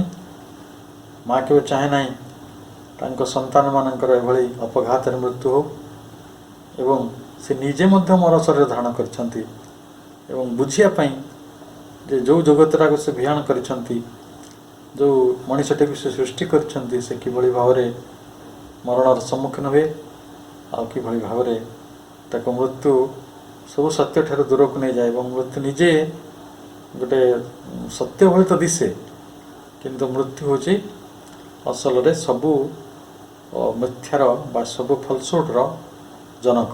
କାରଣ ମୃତ୍ୟୁ ଥିବାରୁ ହିଁ ଆମେ ଅଲଗା ବାଟରେ ନିଜକୁ ସ୍ଥାୟୀ କରିବାକୁ ଚାହୁଁଛୁ। କିଏ ପୁଅକୁ ସ୍ଥାୟୀ କରିବାକୁ ଚାହେଁ, କିଏ ନାତିକୁ ସ୍ଥାୟୀ କରିବାକୁ ଚାହେଁ, କିଏ ଯଶ ମାନ ଖ୍ୟାତି ଧନ ଏ ପଛରେ ପଡ଼ିବାର ମୂଳ କାରଣ ଗୁଡ଼ିକ ହେଲା ଯେ ଆମେ ସମସ୍ତେ ଅମରତ୍ୱ ଚାହୁଁ, ତିଷ୍ଠି ରହିବାକୁ ଚାହୁଁ। ତାକୁ କୁହନ୍ତି ସେଲ୍ଫ ପ୍ରିଜର୍ଭେସନ୍, ଯେଉଁ ବିଷୟରେ ଲାଇଫ୍ ଡିଭାଇନ୍ ପୁସ୍ତକରେ ଗଭୀର ଭାବରେ କୁହାଯାଉଛି। ତେଣୁ ଯେ ସେ ନିଜେ ମର ଶରୀର ଧାରଣ କରିଛନ୍ତି, ବିଶ୍ୱର ପ୍ରତିନିଧି ପରି ତାଙ୍କ ଅନ୍ତରରେ ବିଶ୍ୱବେଦନାର ଦେବତାଙ୍କର ଉପସ୍ଥିତିକୁ ମଧ୍ୟ ଉପଲବ୍ଧି କରୁଛନ୍ତି। ସେ ବିଶ୍ୱ ଦେବତା କ'ଣ ଚାହାନ୍ତି? ବିବର୍ତ୍ତନର ମାର୍ଗରେ ମନୁଷ୍ୟର ଆନନ୍ଦ ଲୋକର ଯାତ୍ରା ଚାହାନ୍ତି, ସତ୍ୟ ଲୋକର ଯାତ୍ରା ଚାହାନ୍ତି, ମନୁଷ୍ୟ ଚେତନାର ଅମରତ୍ୱର ପଥକୁ ପରିଷ୍କାର କରିବାକୁ ଚାହାନ୍ତି, ମନୁଷ୍ୟ ପାଇଁ ଅମରାବତୀ ଚାହାନ୍ତି। ଏହି ମରଣଶୀଳ ପୃଥିବୀର ଦୁଃଖ, ଦୈନ୍ୟ, ହିଂସା, ମିଶ୍ରା, ଅହଙ୍କାର, ସଂଘାତ, ସଂଘର୍ଷ ଏସବୁ ଦୂର ହଉ, ଏଇ କଥା ଚାହାନ୍ତି। ତେଣୁ ଯେତେ ପର୍ଯ୍ୟନ୍ତ ସେହି ଦେବତା ମୁକ୍ତ ହୋଇନାହାନ୍ତି, ମୂଳ ଆଲୋକଟି ତା'ର ମୂଳତ୍ୱଟାକୁ ପ୍ରାପ୍ତ କରିନାହିଁ, ମୂଳ ଚେତନାଟି ତା'ର ପୁନଃପ୍ରାପ୍ତ ନିଜକୁ କରିପାରିନାହିଁ, ଏଇଟା ହେଉଛି ସେମାନେ ସାବିତ୍ରୀଙ୍କ ଠାରୁ ବେଦନାର ଅର୍ଘ୍ୟଟି ଦାବି କରୁଛନ୍ତି। କାରଣ ଆପଣ ଦେଖିବେ, ଆପଣ ସାବିତ୍ରୀଙ୍କୁ କାହିଁ ଦାବି କରୁଛନ୍ତି, ଅନ୍ୟମାନଙ୍କୁ କାହିଁ କରୁନାହାନ୍ତି? ନା, କରିଛନ୍ତି। ଯେଉଁମାନେ ଏଇ ପ୍ରେମର କଥାଟି କହିଛନ୍ତି ସେମାନଙ୍କୁ ବିପଦରେ ପଡ଼ିବାକୁ ପଡ଼ିଛି। ସେ ସକ୍ରେଟିସ୍ ହୁଅନ୍ତୁ, ସେ ଯୀଶୁଖ୍ରୀଷ୍ଟ ହୁଅନ୍ତୁ। କାରଣ ଯେ ବିଶ୍ୱ ମାନେ ଯେଉଁ ସ୍ଥିତି ରହିଛି ସିଏ କେବେ କ୍ଷମା କରିବ ନାହିଁ। କାରଣ ଯିଏ ଅନ୍ଧକାର ଦୂରେଇବାକୁ ଆସିବ ତାକୁ ଅନ୍ଧକାର ଭିତରକୁ ଠେଲିଦେବା ଏଇଟା ହେଉଛି ବିଶ୍ୱ ବର୍ତ୍ତମାନ ନିଶ୍ଚେତନାର ବଡ଼ କାମ। ତ ଆପଣ କହିବେ କାହିଁକି ସେମିତି ହେଉଛି? ତା'ର କେତେ ଗୁଡ଼ିଏ ଜ୍ୱଳନ୍ତ ଉଦାହରଣ ଆମ ଆଗରେ ଅଛି। ମନେ କରନ୍ତୁ ଆପଣ କିଛି ଲୋକଙ୍କୁ ଯୋଗାଡ଼ ଯନ୍ତ୍ର କରି ଗୋଟେ ଭୋଜିର ଆୟୋଜନ କଲେ। ଆପଣ ରୋଷେଇଆ ଠିକଣା କଲେ, ମାର୍କେଟିଂ କଲେ, ପଇସା ଯୋଗାଡ଼ କଲେ, ଜିନିଷପତ୍ର କିଣିକି ଆଣିଲେ, କେଉଁ ଜାଗାରେ ରନ୍ଧା ଯିବ ସ୍ଥିର କଲେ, ଲୋକ କେମିତି ଖାଇବେ, କେଉଁଠି ହାତ ଧୋଇବେ, କେଉଁଠୁ ପାଣି ଆସିବ, ସବୁ ପ୍ରକାର କାମ ଆପଣ କରିସାରିଲେ। ତାପରେ କ'ଣ ହୁଏ? ଲୋକମାନେ ଖାଇକି ପଳାନ୍ତି, ତରତର ହୁଅନ୍ତି ଖାଇବାକୁ, ଖାଇଦେବେ। କିଏ କହିବ ଭଲ ହେଇଛି, କିଏ କହିବ ମନ୍ଦ ହେଇଛି କହିକି ସେମାନେ ତାଙ୍କ ବାଟରେ ଚାଲିଯିବେ। ହେଲେ ଯଦି ଖାଇବାଟା ସରିଯିବ ତାକୁ ଭୋଗିବ କିଏ? ଉପାସ କିଏ ରହିବ? ଯିଏ ମାସ ମାସ ଧରି ଭୋଜିର ଆୟୋଜନ କରିଥାଏ। ଅର୍ଥାତ୍ ସବୁବେଳେ ଲିଡରଟା ହିଁ ଅସୁବିଧାରେ ପଡ଼େ। କାରଣ ଆପଣ ଚେସ୍ ଖେଳରେ ଦେଖିବେ ଲିଡର କିଏ? ରାଜା। ସିଏ ସୈନିକ ବି ଚାହୁଁଥିବ ରାଜାର ଜୀବନ, ମନ୍ତ୍ରୀ ବି ଚାହୁଁଥିବ ରାଜାର ଜୀବନ, ଘୋଡ଼ା ବି ଚାହୁଁଥିବ ରାଜାର ଜୀବନ, ବୋଟ୍ ବି ଚାହୁଁଥିବ ରାଜାର ଜୀବନ। ତେଣୁ ସମସ୍ତଙ୍କୁ ରାଜାର ଜୀବନଟା ଦରକାର, କାରଣ ସେ ଲିଡର। ତ ଏହି କଥାଟିର ଆହୁରି କେତେ ଉଦାହରଣ ହେଇପାରେ। ଆପଣ ଜଣେ ପାଣିରେ ଭାସି ହେଉଛି, ତାକୁ ଜଣେ ଉଦ୍ଧାର କରିବାକୁ ଯିବ। ଯିଏ ଭାସି ଯାଉଛି ସେ କାହାକୁ ଧରିବ କହିଲେ? ଯିଏ ଉଦ୍ଧାର କରିବାକୁ ଯାଉଛି ତା ବେକଟିକି ଧରିନେବ। ଠିକ୍ ଅଛି। ଏଇ 2-3 ତଳେ ଘଟଣା ଘଟିଛି। 2 ଜଣ ପିଲା ଭାସିଗଲେ, ତାକୁ 2 ଜଣ ଉଦ୍ଧାର କରିବାକୁ ଗଲେ। ଯେଉଁ 2 ଜଣ ଭାସିଗଲେ ସେମାନେ ଉଦ୍ଧାର ହେଇଗଲେ, କିନ୍ତୁ ଯେଉଁ 2 ଜଣ ଯାଇଥିଲେ ଉଦ୍ଧାର କରିବାକୁ ସେ ମରିଗଲେ। ବିଶ୍ୱରେ ଏଇଭଳି ଘଟଣା ଗୁଡ଼ା ଘଟୁଛି। ମୁଁ ଆହୁରି 1000 ଉଦାହରଣ ଆପଣଙ୍କ ଆଗରେ ଦେଇପାରିବି। ମୁଁ ପିଲା ଥିଲାବେଳେ ଆମେ 70-80 ଜଣ ପିଲା ଗୋଟେ ଏକ୍ସକର୍ସନ୍ରେ ଗଲୁ। ତ ଗୋଟେ ବସ୍ ଠିକଣା ହେଲା। ବସ୍ରେ ଜାଗା ସମସ୍ତଙ୍କ ପାଇଁ ଦେଇସାରିଲା ପରେ ବିକଜ୍ ଆଇ ୱାଜ୍ ଲିଡ଼ିଂ, ମୋ ପାଇଁ ଜାଗା ନାହିଁ। ତେଣୁ ମୁଁ ଛିଡ଼ା ହେଇଗଲି ବା ବନେଟ୍ ଉପରେ ବସିକି ଆପଣ ଯିବେ। ଏଇ ଯେଉଁ ମାନେ ଲିଡରସିପ୍ର ଏଇ ଟ୍ରିକ୍ସଟା ରହିଛି। ତ ସାବିତ୍ରୀ ଯେହେତୁ ପୃଥିବୀକୁ ଉଦ୍ଧାର କରିବାକୁ ଆସିଛନ୍ତି, ସେ ଆନନ୍ଦଟାକୁ ଆଣିବାକୁ ଚାହିଁଛନ୍ତି। ତେଣୁ ଆନନ୍ଦ ଆଣିବାକୁ ଚାହୁଁଥିବା ମଣିଷ ବହୁ ବିବାଦ ଆଉ ବହୁ ବିପଦ ଏ ଦୁଇଟା। ବିବାଦ ତାଙ୍କ ବାଟ ଛାଡ଼ିବନି କି ତାଙ୍କ ବିପଦ ବି ତାଙ୍କ ବାଟ ଛାଡ଼ିବନି। ଏଇଭଳି ଅସୁବିଧା ତିଆରି କରିବ, ଯାହା ପାଇଁ ସେଇଟା ହେଉଛି ବେଦନାର ଅର୍ଘ୍ୟ। ଆପଣ ସେଟାକୁ ସାକ୍ରିଫାଇସ୍ ଓବଲେସନ୍, ଆପଣ ତାକୁ ଏମିତି ବୁଝନ୍ତୁ ଗୋଟେ ପ୍ରକାର ଅର୍ଘ୍ୟ ତର୍ପଣ କରୁଛନ୍ତି। ଆପଣଙ୍କ ବେଦନା, ତିତିକ୍ଷା, ଯନ୍ତ୍ରଣା ଯାହା ଯାହା ପାଉଛନ୍ତି, ଯେମିତି ସେ କଣ୍ଟା ଗୁଡ଼ାକ ସବୁ ଯୀଶୁଖ୍ରୀଷ୍ଟଙ୍କ ରକ୍ତ ପିଉଥିଲେ। ସେ କଣ୍ଟା ସବୁ ଛାତିରେ ପିଟି ଦିଆହେଲା, ଗୋଡ଼ରେ ପିଟି ଦିଆହେଲା, ହାତରେ ପିଟି ଦିଆହେଲା, ମୁଣ୍ଡରେ ପିଟି ଦିଆହେଲା। ମାନେ ଭାବନ୍ତୁ ଯନ୍ତ୍ରଣାଟି କେଉଁ ଶ୍ରେଣୀର ହେଉଥିବ। ସେଇଭଳି ଏଇ ରୁଧିରାକ୍ତ ଯିଏ ଯେଉଁ ନିଶ୍ଚେତନାର ପରିସ୍ଥିତି ରହିଛି, ସେ ନିଶ୍ଚିତ ଭାବରେ ଆପଣଙ୍କ ଠାରୁ ଲୁହ କ'ଣ ଲହୁ ବି ଦାବି କରିବ। ତ ସାବିତ୍ରୀ କିନ୍ତୁ ଆଶାବାଦୀ, ସେ ତ ବିଶ୍ୱଜନନୀ ନା, ତେଣୁ ସେ ଦେଖୁଛନ୍ତି ମଣିଷ କ'ଣ କରିଛି ନା ତା ପାଖରେ ଗୋଟେ ଅଭିପ୍ସା ଅଛି। ସେ ମୁକ୍ତ ହେବାକୁ ଚାହୁଁନି କି? ଚାହୁଁଛି। ଯଦିଓ ସେଥିପାଇଁ ସେ ତପସ୍ୟା କରୁନାହିଁ, କାରଣ ଅତୀତରେ ବହୁତ ତପସ୍ୟା ହେଇଛି, କିନ୍ତୁ କ'ଣ ପାଇଁ ହେଇଛି? ନିଜ ପାଇଁ ହେଇଛି ନା। ମୁଁ ଜଣେ ବଡ଼ ଋଷି ହେବାକୁ ଚାହେଁ, ମୁଁ ଜଣେ ଋଷି ହେଲେ ମୋର ବହୁତ ଆଧ୍ୟାତ୍ମିକ ଶକ୍ତି ହେବ, ଆଉ ସେଇ ଆଧ୍ୟାତ୍ମିକ ଶକ୍ତିକୁ ନେଇକି ମୁଁ ସମାଜରେ ପ୍ରତିହାର ବିସ୍ତାର କରିବି। ତ ଆଜି ବି ସେୟା ତ ହେଉଛି। ଆଜି ଯେଉଁ ବଡ଼ ବଡ଼ ସୋକଳ, ମୁଁ କାହା ନାଁ ନେଉନି, ଯେଉଁମାନେ ସବୁ ଟିଭି ଚ୍ୟାନେଲ୍ ଖୋଲିକି ବସିଛନ୍ତି, ସେମାନେ ସବୁ କ'ଣ କରୁଛନ୍ତି? ସେମାନେ ସବୁ ପ୍ରଧାନମନ୍ତ୍ରୀ କିଏ ହେବ ତାକୁ ବି ସ୍ଥିର କରୁଛନ୍ତି। So this is the fateful thing. ତ ଏଇ ହେଲା ଅସୁବିଧା ଯେ ସେମାନଙ୍କ ପାଖରେ ଅବଶ୍ୟ ଅଭିପ୍ସା ରହିଛି ମୁକୁଳି ଯିବା ପାଇଁ ଏଇ ନିଶ୍ଚେତନା ଭିତରୁ, କିନ୍ତୁ ନିଶ୍ଚେତନାର ଇଟସେଲ୍ଫ ଗୋଟେ ନାସ୍ତି ରହିଛି, ଯେଉଁଟାକୁ ଜଡ଼ବାଦୀର ନାସ୍ତି ଭାବରେ ଆଉ ଆମକୁ ଦ ରିଫ୍ୟୁଜାଲ ଅଫ୍ ଏସେଟିକ୍ ଦୁଇଟା ପ୍ରବନ୍ଧରେ ଲାଇଫ୍ ଡିଭାଇନ୍ରେ ଶ୍ରୀ ଅରବିନ୍ଦ ଅତି ଗମ୍ଭୀର ଭାବରେ ଏ ବିଷୟକୁ ଆଲୋଚନା କରିଛନ୍ତି। ଜଡ଼ କିଭଳି ଭାବରେ ଗୋଟେ ପ୍ରକାର ନାସ୍ତି, ତା ପାଖରେ ଗୋଟେ ମାନେ ସେ ଚାହୁଁନାହିଁ। ସମସ୍ୟା ତାହେଲେ କ'ଣ? ଏଇଟା ହେଲା ପୁଣି ସମସ୍ୟା ଇସ୍ୟୁ ଯେ ଗୋଟିଏ ପଟେ ଆଶା, ଗୋଟିଏ ପଟେ ନିରାଶା। ଗୋଟିଏ ପ୍ରକାର ଲାଗୁଛି ସମ୍ଭବ, ଗୋଟିଏ ପ୍ରକାର ଲାଗୁଛି ଅସମ୍ଭବ। ତ ଏଇ ଯେଉଁ ଦୁଇଟି ଶକ୍ତି ଭିତରେ ସଂଘର୍ଷ ହେଉଛି, ସେଇଠି ସେ ଛଟପଟ ହେଉଛି। ଆଉ ମଣିଷ ଯେହେତୁ ବିଶ୍ୱବେଦନାର ରହସ୍ୟଟି ଜାଣିନାହିଁ, ଯେତେ ପର୍ଯ୍ୟନ୍ତ ସେ ବିଶ୍ୱ ବେଦନାର ରହସ୍ୟଟି ଜାଣିବ ନାହିଁ, ସେତେ ପର୍ଯ୍ୟନ୍ତ ସେ ଦୁଃଖ ଯନ୍ତ୍ରଣା ଭିତରେ ଛଟପଟ ହେଉଥିବ। କାରଣ ବିଶ୍ୱ ବେଦନ ହେବାକୁ ହେଲେ ଆପଣଙ୍କୁ ବିଶ୍ୱଚେତନ ହେବାକୁ ପଡ଼ିବ। ଯେତେବେଳେ ଆପଣ ବିଶ୍ୱଚେତନ ହେଇଯିବେ, ସେଦିନ ଏଇ ଦୁଃଖ ଗୁଡ଼ାକର ସାଇଜ୍, ସେଫ୍, ତାର ଇଣ୍ଟେନ୍ସିଟି, ଏଇଟା ସବୁ କମିଯିବ। ତାର ତୀବ୍ରତା ବି କମିଯିବ, ତାର ଆକାର ବି କମିଯିବ। ଆପଣ ଲାଗେ ହଁ ଏଇଟା ଛୋଟ ଦୁଃଖଟେ, ଆଜି ଏଇଟା ବିରାଟ ଦୁଃଖ ଲାଗୁଛି। ସେଥିପାଇଁ ଭଗବତ ଗୀତା କହିଥିଲା ଯେ ମାନେ ସେଇ ବ୍ୟକ୍ତି ପ୍ରଳୟରେ ମଧ୍ୟ ବିଚଳିତ ହୁଏ ନାହିଁ। ପ୍ରଳୟରେ ତାହେଲେ କ'ଣ? ଆମେ ତ ଛୋଟ ଛୋଟ ଦୁଃଖ ଦେଖିଲେ ବିଚଳିତ ହେଇଯାଉଛୁ। ତ ସାବିତ୍ରୀ ଜାଣୁଛନ୍ତି ଯେ ଏଇ ଯେଉଁ ଦୁଃଖ ଆଉ ଯନ୍ତ୍ରଣା, ଏଗୁଡ଼ିକ ହେଉଛି ମୂଳ ଯନ୍ତ୍ରଣାର ଗୋଟେ ପ୍ରତୀକାତ୍ମକ ବାହ୍ୟ ପ୍ରକାଶ, ଏବଂ ଆକୁ ଦୂର କରାଯାଇପାରିବ। ଏଇଟା ହିଁ ତାଙ୍କ ସାଧନାର ଲକ୍ଷ୍ୟ। ଆଉ ନଳିନ୍ଦା କହୁଛନ୍ତି ଏଇ ଯେଉଁ ଯନ୍ତ୍ରଣା, ଏଇଟା ହେଲା ନିଶ୍ଚେତନା ଗର୍ଭରୁ ବିଶ୍ୱ ପୁରୁଷଙ୍କର ମୁକ୍ତିର ଗର୍ଭବେଦନା। କାରଣ ଯେତେବେଳେ କୌଣସି ଜିନିଷ ଜନ୍ମ ନିଏ, ସେହି କଷ୍ଟ ପାଉଥାଏ। ପିଲାଟି ତ ସେଥିପାଇଁ କାନ୍ଦେ।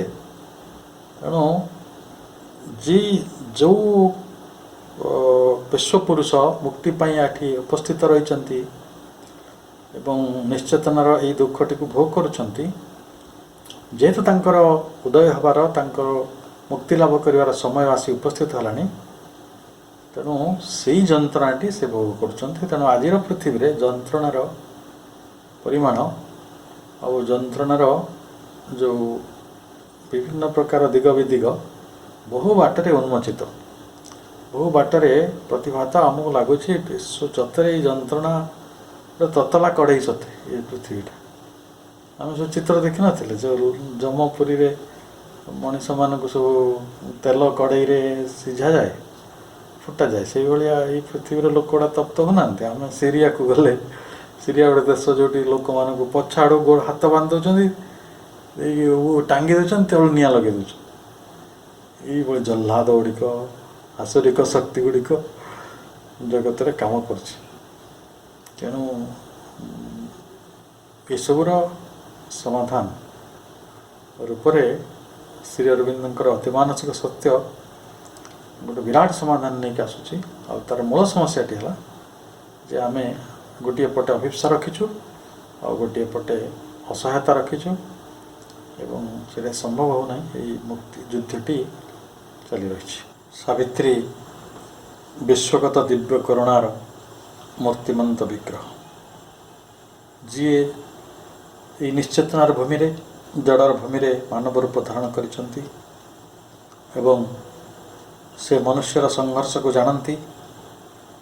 ମନୁଷ୍ୟ ଯେଉଁ ପରିସ୍ଥିତିରେ ସହସ୍ର ସହସ୍ର ବର୍ଷର ପ୍ରସ୍ତରୀଭୂତ ଅଭିପ୍ସାକୁ ଧାରଣ କରି କେବଳ ନିସ୍ତର ହୋଇଯାଉଛି, ସେ କଥାଟି ସେ ଜାଣନ୍ତି।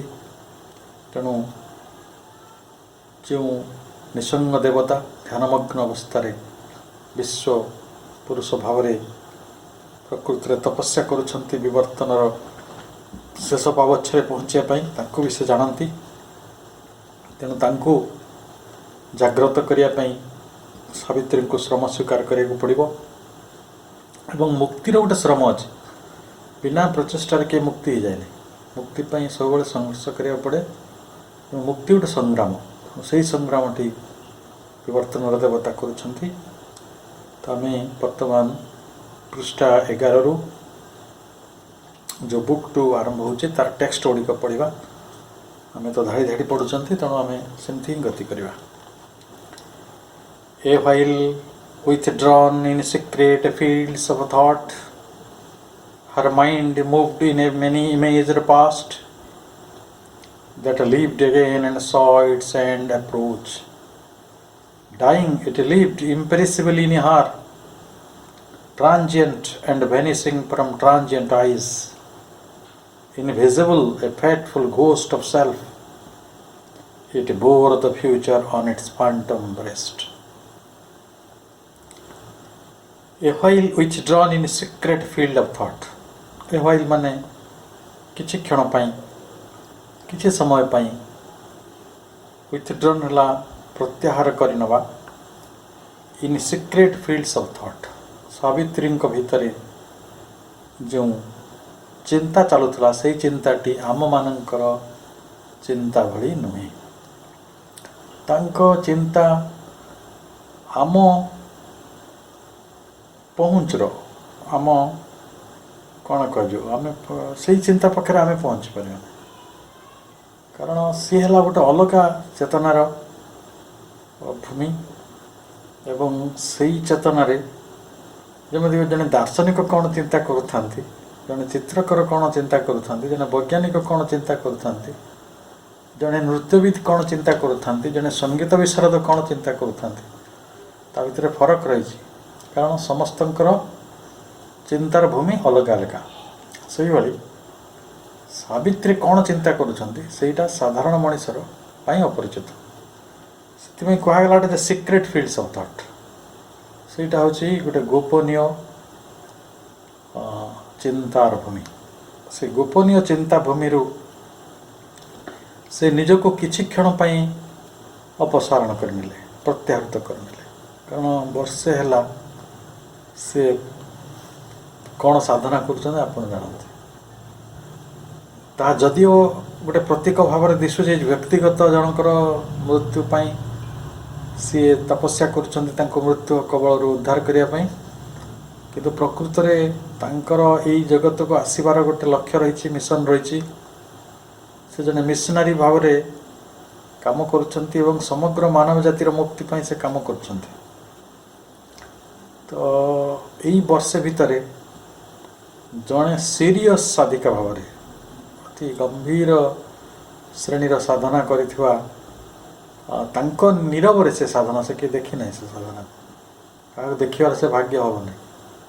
କାରଣ ସିଏ ଯେଭଳି ସାଧନା କରିବେ ସେ ଆମ ଭଳି ମାଳି ଗଢ଼େଇକି ନୁହେଁ, कि आखि बुझिकी ध्यान करिक नुहे बा आमे जो कोबिनी पिंधिकी बुलू गोटे पोशाक परिच्छद भितर जाऊ सेपरी साधन ना ये साधन है गोटे चेतनार यात्रा it simply a journey of consciousness और से चेतनार यात्रा भितर औपचारिकताटी गौण हो पारे बा मुख्य हो पारे किंतु सेटा गोपनीय ताको not to exhibit not to advertise ताको प्रकाश तो करिया किसी जरूरी नहीं जे को प्रकार चेतनार से यात्रा करुछंती तेणु तांकर जो सिक्रेट फील्ड्स ऑफ थॉट तांकर जो भावराज्य तांकर जो चिंतार राज्य ताठारो से निजको किछि क्षण पई ओहरे नेछंती किछि क्षण पई निजको प्रत्याहृत करिसंती एवं से हला परे से तांका मनटा पुणी से चिंता तो मन करे ना से मन कोठी जीव से कहउचंती हार mind moved in a many imaged past many imaged past माने बहु वर्ण रे रूपायित बहु चित्र रे रूपायित अतीत हमें प्रत्येक थॉट टा गोटे इमेज थॉट विषय के भावी आपण जहाँ विषय भावतु बही विषय भावतु दैट्स इमेज कारण थॉट टा तो वस्तु नुहे ना आपण पानी कथा भावतु सेटा दैट्स इमेज ईश्वर कथा भावतु दैट्स इमेज तेणु थॉट सब गोटे इमेज एवं आम मानक मन भितर गोटे समय रे बहु प्रकार चिंता रहिबा स्वाभाविक से से कहले मेनी इमेज पास्ट कहीं मेनी इमेज्ड भारी सरल कथा सावित्री सेतबेल को ये पृथ्वी किसी दिन बंची सारे जड़े राजकुमारी भाव अश्वपतिंकर अति प्रिय झील भाव सत्यवानकर पत्नी भाव आउ तांको सांग साथी बंधु सी आमे समस्ते से भाई बंचु आमे जनकर भाई जनकर बापा जनकर पिउसा जनकर बंधु जनकर शत्रु एमती आम पाखे बहुत संपर्क रही तेणु जेते जेते संपर्क अच्छी सेते आमर मेमोरी अच्छी संपर्कटा कौन कि that is a congregation of your memories आपणकर जदि जो स्मृति गुड़ा को सजईदेवे ताले सेटा मेमोरी हो आ मेमोरी है गोटे सीधा कथा गोटे thought past thought memory is the past thought तेणु ये शब्द गुड़ाक आप देखिए कि सुंदर भाव में सजाई जे हार mind moved in A many image past तांकर जो महान चेतना से महान चेतनार भूमि से निजको किसी समय जितेबाला अपसारण करने एक मनर एक साधारण भूमि रे से देखुंत एक वर्णमय इतिहास अच्छी एक वर्णमय अतीत अच्छी से बहु वर्ण विशिष्ट बहु वर्णाली विशिष्ट बहु संपर्क से रंजित बहु अनुभूति रे ता धनी एवं बहु अतीतर स्मृति बहु घटना बहु परिस्थिति भितर दे जीवन गति कर भितर से प्रवेश कले that lived again and saw it's and approach सेटा आउ थे बंची उठिला दैट लिव्ड अगेन से आउ थे बंचला किए से जो अतीत ये विशेषकर सत्यवान सहित बीती समय गुड़िक हुए थी पारे कहीं ना थरे जड़े साधक कहते जे नवविवाहित दंपति से माने जेहेतु गोटे प्रेमर गोटे बहुत चमत्कार फेज रे गोटे परिस्थिति था गोटे स्थिति व अवस्था सेटा बहुत जिनिस मन रखला भाई से चतुर सत्ता से बहुत आगे थाए आम पिला बेले आम चतुर सत्ता आगे थाए आउ नवविवाहित दंपति मानकर चतुर सत्ता आगे थाए तो सत्यवान सहित तांकर जो समय कटि सेटा जीवंत हो कारण आज हूँ सत्यवान विदार दिन थ्योरेटिकाली कारण जेहेतु देवर्षि नारद कहते आज ही सत्यवान वर्ष पर मृत्यु हम तेणु सहित जो स्मृति से जीवंत हो उठला ଆଉ ସେ ଦେଖୁଛନ୍ତି ଏଣ୍ଡ ସ ଇଟ୍ସ ଏଣ୍ଡ ଆପ୍ରୋଚ୍, ତାପରେ ଦେଖୁଛନ୍ତି ଏଇ ସ୍ମୃତି ସବୁ, ଏଇ ସମ୍ପର୍କଟି ଏ ସବୁ ଦିନ ସମାପ୍ତ ଆଡ଼କୁ ଆସୁଛି, ଇଏ ଆଉ ରହିବ ନାହିଁ। ୟାର ଇଏ ସବୁ ସତ୍ୟବାନଙ୍କ ମୃତ୍ୟୁ ଯେତେବେଳେ ଘଟିବ, ଏଇ ଅତୀତର ଏଇ ସ୍ମୃତି ଗୁଡ଼ିକ ରହିବେ, କିନ୍ତୁ ସେମାନେ ଆହୁରି ମାନେ କୁହାଯାଉଛି ପରେ ଫାଣ୍ଟମ୍ ରେଷ୍ଟ କଥା କୁହାଯାଉଛି, ଆପଣଙ୍କୁ ଫେଟଫୁଲ୍ ଘୋଷ୍ଟ ଅଫ୍ ସେଲ୍ଫ କଥା କୁହାଯାଉଛି। ସେଇଟା ଆହୁରି ଗୋଟେ ଭୂତ କହିଲେ କ'ଣ ଅତୀତ, ସେ ଆହୁରି ଅତୀତ ହେଇଯିବ, ଫେଣ୍ଟ ହେଇଯିବ, ଆହୁରି କ୍ଷୀଣ ହେଇଯିବ। ତେଣୁ ଜଣେ ଲୋକଙ୍କର ଜୀବନ ଦଶାରେ ତାଙ୍କ ସ୍ମୃତିଟି ଯେତିକି ଜୀବନ୍ତ ହେଇଥାଏ,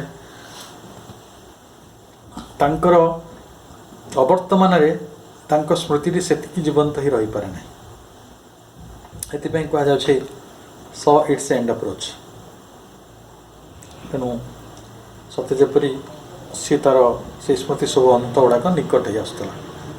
ସେ ସ୍ମୃତି ଗୁଡ଼ିକର ଆଉ କିଛି ଅର୍ଥ ରହିବ ନାହିଁ। ବରଂ ମୁଁ ଆପଣଙ୍କୁ କିଛି ଭଲ ଉଦାହରଣ ଦେବାକୁ ଚାହେଁ।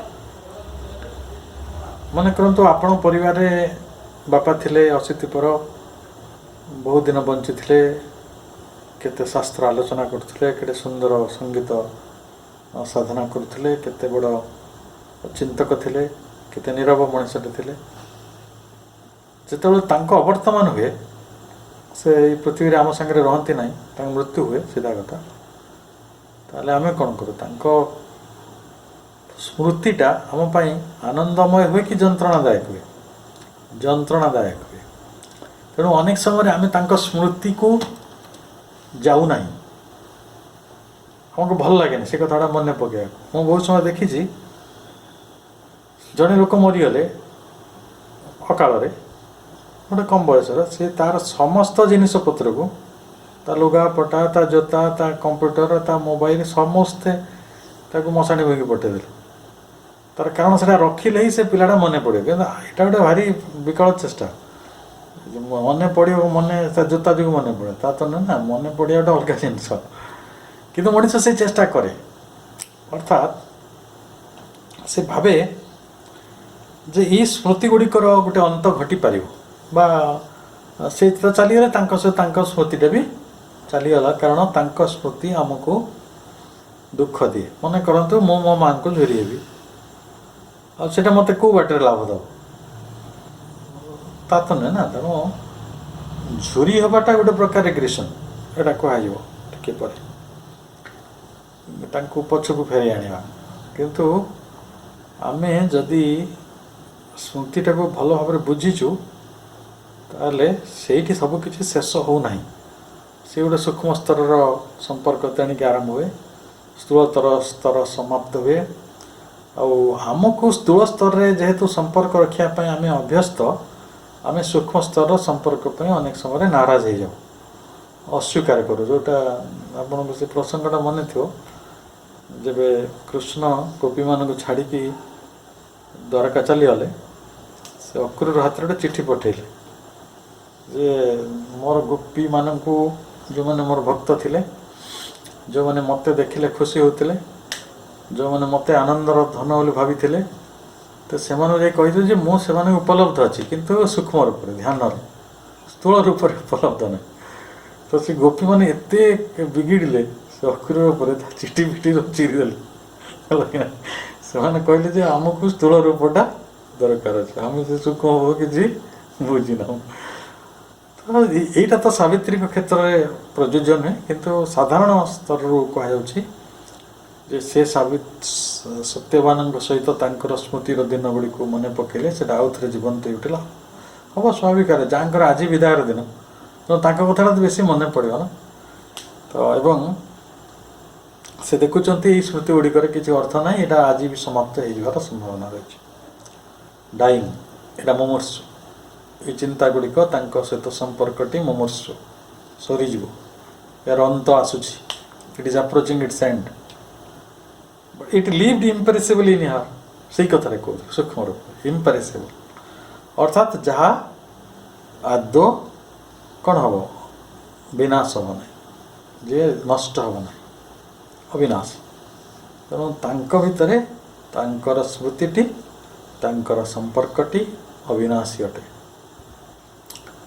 अनेक क्षेत्र में यहाँ हूँ गोटे बड़ साधना साधनार कथाटा कहीं जड़े स्थूल देह रही ना जदि आपण ताको सूक्ष्म देह पाइपुंट ताले you own the game.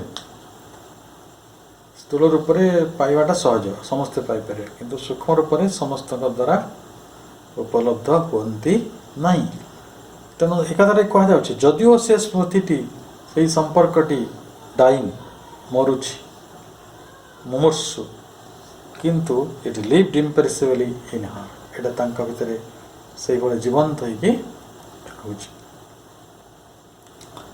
Avinash हो रही नष्ट हेनी अक्षुण्ण रही ट्रांसिएंट एटा क्षणिक and vanishing from transient eyes से कहा पाखर ऑफिसर जाए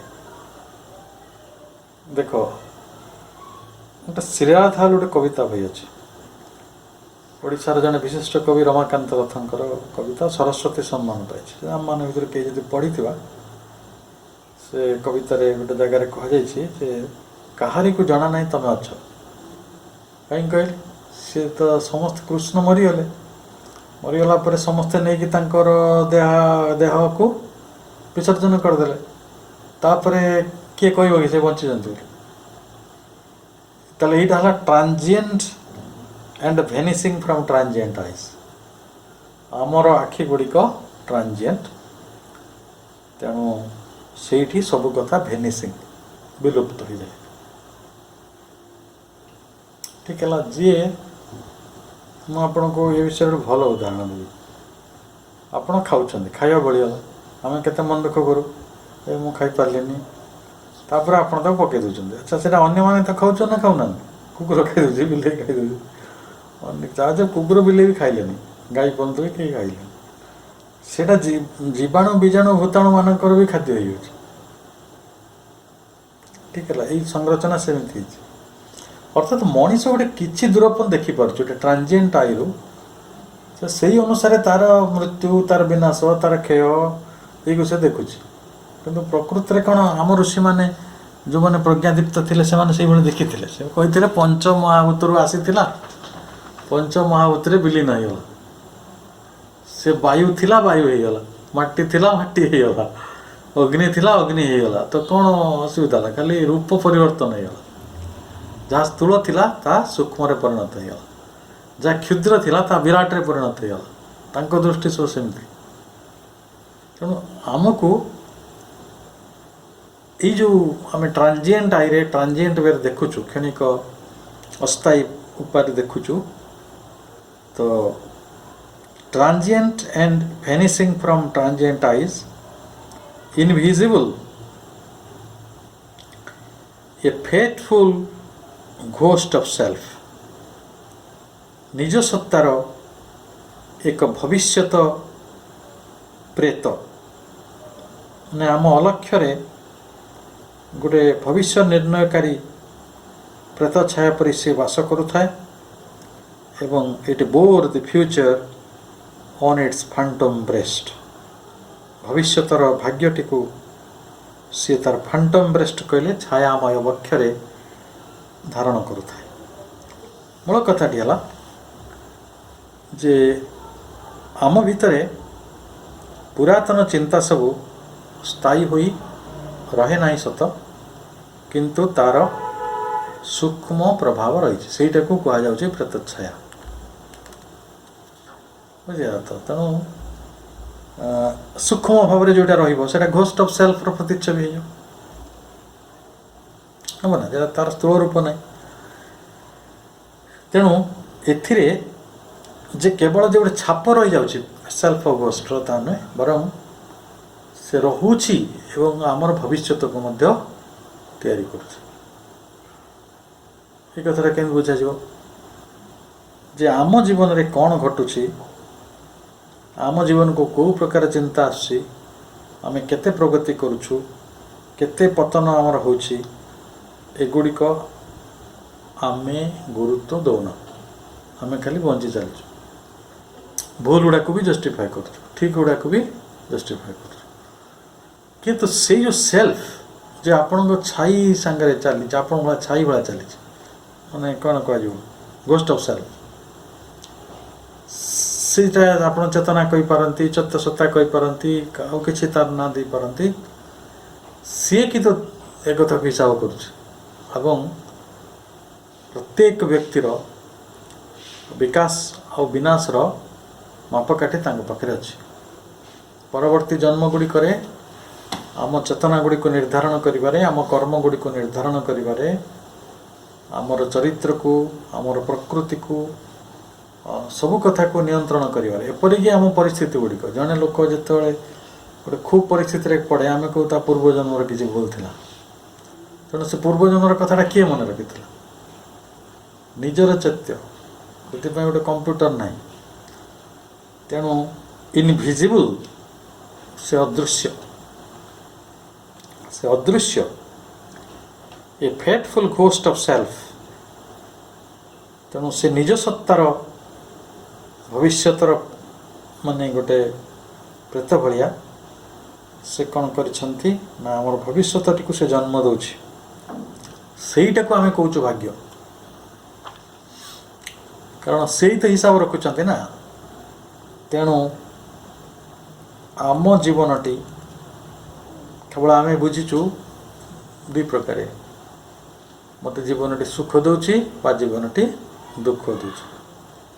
ଆପଣ ଯାହା ଚାହୁଁଛନ୍ତି ସବୁ କିଛି ଆପଣଙ୍କ ପାଖରେ ଅଛି, ସୁଖ।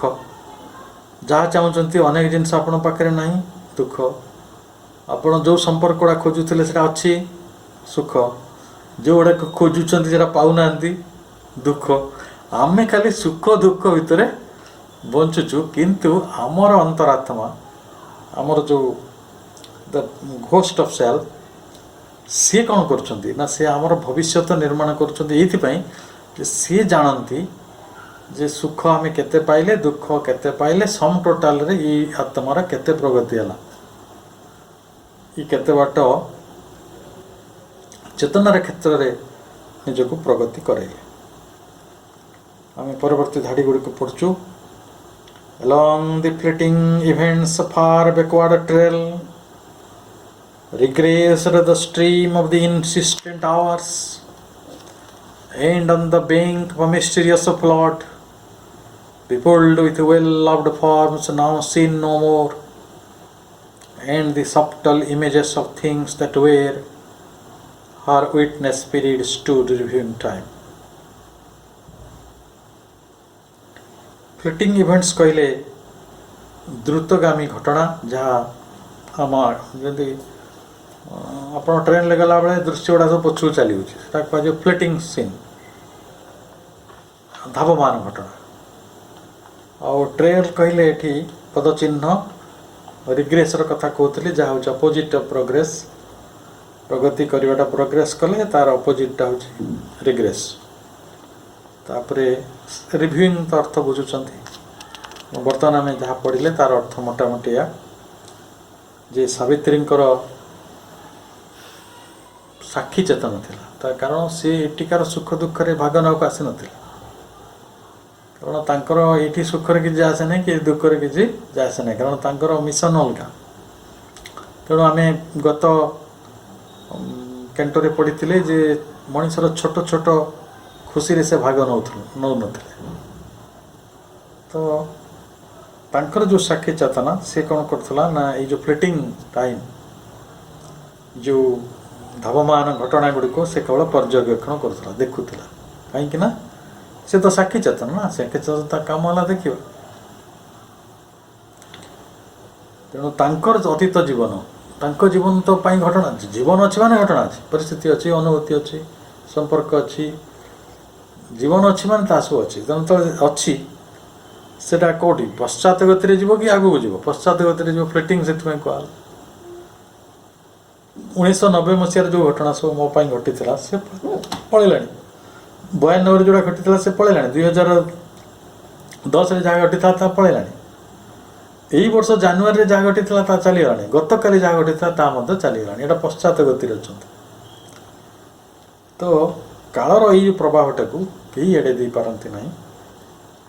ତେଣୁ ସାବିତ୍ରୀଙ୍କ ଚେତନାରେ ସେଇଟା ବିପରୀତ ଦିଗରେ ପ୍ରଭାବିତ ହେଲା।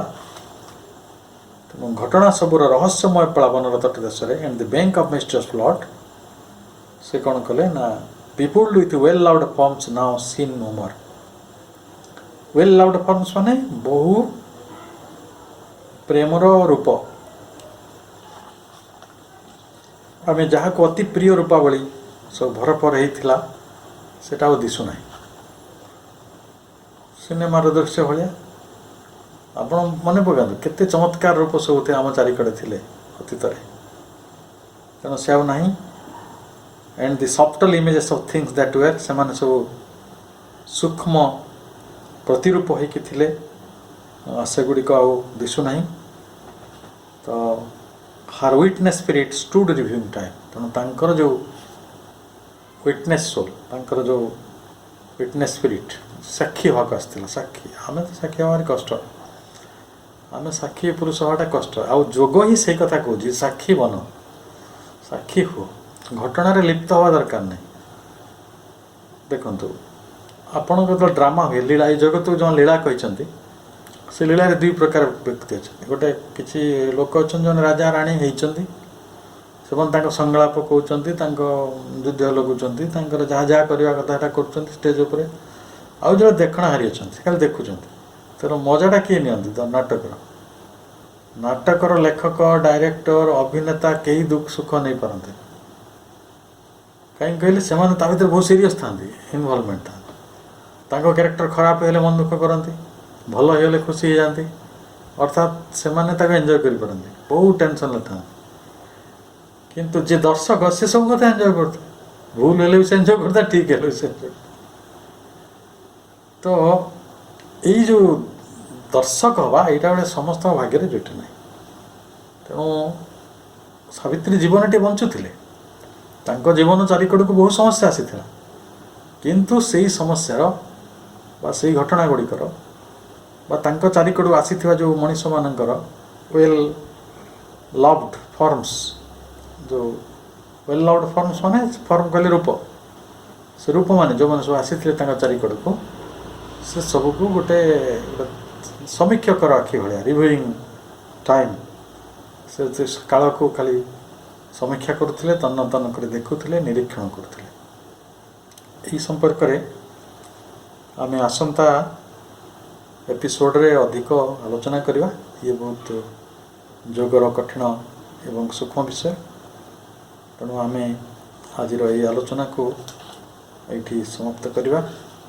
ସମାପ୍ତ କରିବା ପୂର୍ବରୁ କରୁଣାମୟୀ ମାଙ୍କର କୃପା ଭିକ୍ଷା କରୁଛେ, ଆମକୁ ସେ ଉପଯୁକ୍ତ ଚେତନା ଦିଅନ୍ତୁ, ଆମକୁ ଉପଯୁକ୍ତ ଶକ୍ତି ସାମର୍ଥ୍ୟ ଦିଅନ୍ତୁ, ଆମକୁ ଉପଯୁକ୍ତ ଅଭିପ୍ସା ଦିଅନ୍ତୁ, ଯେଭଳି ଆମେ ତାଙ୍କର ଏହି ପ୍ରଦର୍ଶିତ ଆଲୋକିତ ପଥରେ ସଫଳ ଭାବରେ ଯାତ୍ରା କରିପାରୁ ଏବଂ ଯେଉଁ ବେଦନା ସେ ଭୋଗ କରିଛନ୍ତି, ସେହି ବେଦନାର ଆମେ କିଛି ଧାରିପାରୁ, ଯାହାଫଳରେ ଆମ ଜୀବନ ସମନ୍ୱିତ ଆଲୋକିତ ହେବା ସଙ୍ଗେ ସଙ୍ଗେ ବିଶ୍ୱ ଜୀବନ ମହାନ୍ୱିତ ଏବଂ ବିଶ୍ୱ ଜୀବନ ଆଲୋକିତ ହୋଇପାରିବ।